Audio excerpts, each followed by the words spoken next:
Now, we have not yet discussed the unit on the soil pH.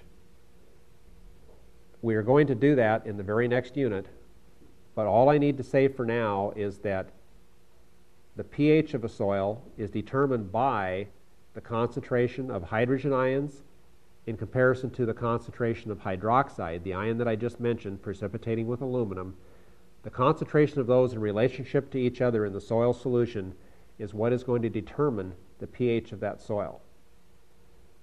Since we will normally have a fairly high level of hydroxide ions in solution at any one point in time, we do not very often see aluminum staying in solution, therefore it cannot enter on to those exchange sites unless it is in solution first in the soluble phase.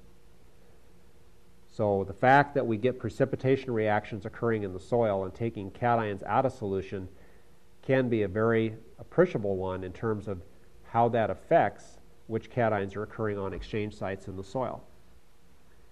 And it also kind of introduces a little bit into the next unit, which is how does pH affect this cation exchange process? What is pH? How does it affect cation exchange?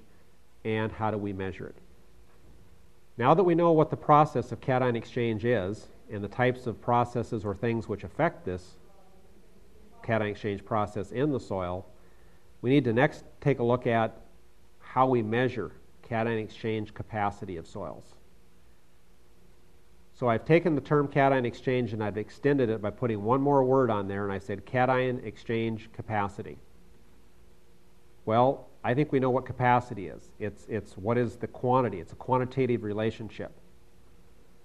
And when we look at the cation exchange capacity of a soil, we are talking about per unit weight of soil, what quantity of these readily exchangeable cations can be held on these exchange sites.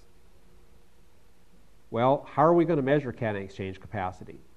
Under field conditions, you're really not going to do this.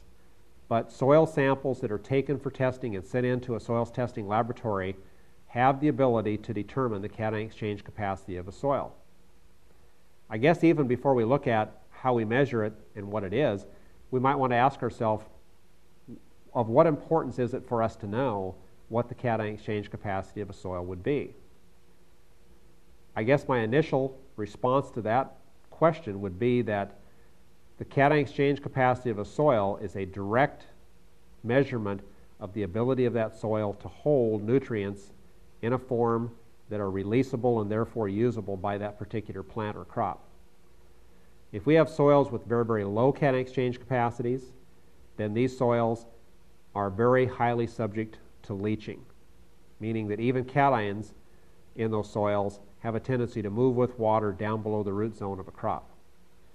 If we have a soil with a higher cation exchange capacity, then those soils have a tendency to hold on to the nutrient cations and kind of serve as a reserve source of supply once the plant or crop growing there has utilized those out of solution. It's a resupply effect.